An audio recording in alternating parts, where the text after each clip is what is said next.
आपण पाहत आहात पोलीस प्रवाह न्यूज, आपल्या हक्काचे व्यासपीठ।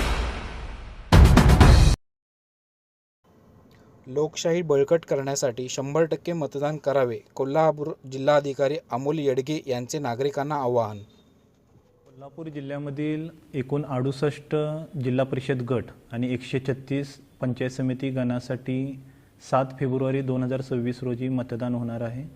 मतदानाच्या अनुषंगाने निवडणूक विभागाकडून आमचे 12 निवडणूक निर्णय अधिकारी, त्यांचे सहाय्यक निवडणूक निर्णय अधिकारी, त्यांची पूर्ण टीम यांची तयारी पूर्ण झालेली आहे।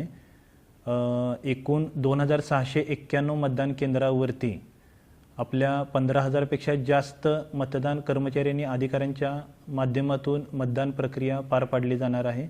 जिल्ह्यामधील जवळपास 23 लाखापेक्षा जास्त मतदार या मतदान प्रक्रियेमध्ये सहभागी होणार आहेत। तर माझं कोल्हापूर जिल्ह्यातील सर्व मतदारांना, ग्रामीण भागातील सर्व मतदारांना नम्र आव्हान आहे, 7 फेब्रुवारी 2026 रोजी सकाळी 7:30 ते सायंकाळी 5:30 या वेळेमध्ये मतदान होणार आहे। कृपया आपण मतदान केंद्रावरती यावं आणि आपल्या मतदानाचा हक्क आपण बजावावा।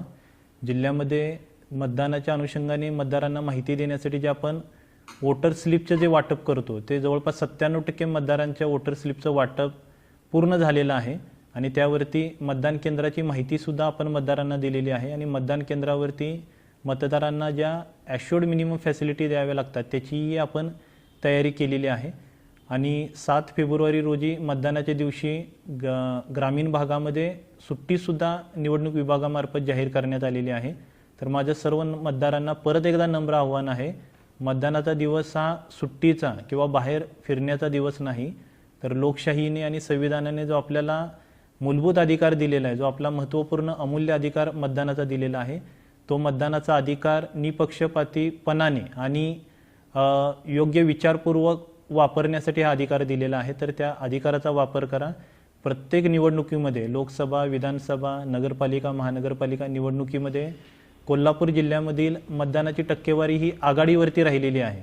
तर या निवडणुकीमध्ये सुद्धा आपल्या हायेस्ट मतदानाच्या टक्केवारीचा रेकॉर्ड तसाच ठेवूया आणि सर्वांनी 100% मतदारांनी मतदान केंद्रावरती येऊन मतदान प्रक्रियेमध्ये सहभागी होऊन लोकशाही सुदृढ होण्यासाठी सहभागी होऊया, ही एक विनंती मी सर्वांना करतो। आणि सर्व निवडणूक यंत्रणा ही निवडणूक प्रक्रिया निष्पक्ष वातावरणात, पारदर्शक वातावरणात आणि मतदारांना चांगला अनुभव देण्याच्या अनुषंगाने, काम करण्याच्या अनुषंगाने सज्ज झालेली आहे।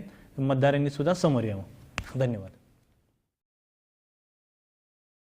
ताज्या व ठळक बातम्यांसाठी आत्ताच पोलीस प्रवाह न्यूजला सबस्क्राईब करा व बाजूला बेल आयकॉनला क्लिक करा।